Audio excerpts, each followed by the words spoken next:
Hi, I'm Corey Clark with Lithium Motors in Pocatello, Idaho. Today I want to do a video on the differences between the Jeep Wranglers. There's 3 different main packages on them. Each one of those packages you can add different things inside of them, and I kind of just want to go over the differences with you. And let's start off with a Wrangler Sport. So with the Jeep Wrangler Sport, it's the most basic out of the sports that you can get. It does have options to have manual windows, so the old cranks, manual locks, no cruise control if you would prefer, but you can also dress the Sport up to have power windows and power door locks and cruise control. You can also upgrade your electronic vehicle instrument cluster in this particular one. And this one is also an unlimited. Now the only thing that unlimited means when you're looking at a Jeep Wrangler is that it's a 4-door. If you look at any of the other ones, then they're not going to say unlimited on the bottom. So the Sport is more basic as far as equipment goes, but can be dressed up nicely. They also have a Dana 30 front axle and a Dana 44 in the rear end. It's a very good 4-wheel drive system. If you are going to do some off-roading, but not a ton of extremely aggressive off-roading, I would highly, highly recommend going with a Sport. If you want a little bit more luxury, then that will be the Sahara that we're going to talk about in a minute. And if you want a little bit more off-road capability, then we'll move on up to the Rubicon. And you can also add your amenities in that as well. So this one is the Sahara. This is a Sahara 2-door, so it's not an unlimited. One of the main things that most people notice on the Sahara is that it has the body-colored fenders, which is a standard item on the Saharas. It is an option on the Rubicon, but standard on the Saharas. The Sahara is also going to get a nicer rim. It still has a Dana 44 rear axle like the Sport and a Dana 30 just like the Sport.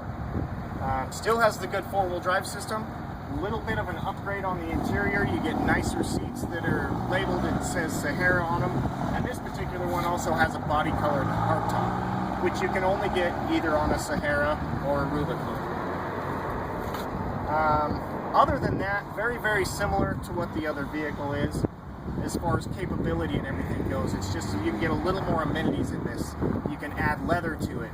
You can add navigation, which actually you can add navigation to a Sport even, but they are just a little bit classier than what the Sport would be. Onto the Rubicon. And with the Rubicon is my personal favorite. The main upgrades that you're going to see in the Rubicon above the Sahara and the Sport is going to be the Dana 44 in the front axle as well as in the rear. We also get a lower gear ratio. The main one that I like is the 410 axle ratio, which is in the Rubicon. It is optional to get a 373 though if you wanted to get a little bit better fuel economy. Although you're not going to have the slow crawl ratio that I prefer out of the Rubicon. You also get an upgraded off-roading rim that's designed to keep rocks away from the valve stem, and it's a more aggressive tire, 31.5-inch tall tire, made by BF Goodrich, which was designed specifically just for the Jeep Wrangler Rubicon. And just like all of the other models of this, you can either get it in a 2-door or you can get it in an unlimited 4-door.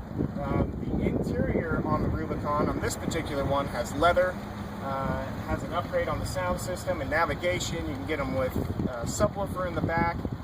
You can do body-colored fenders or roofs, or you can do the traditional, like I like, the black with whatever paint you want. Each one of these packages, too, all have their own sense of different things that you can do.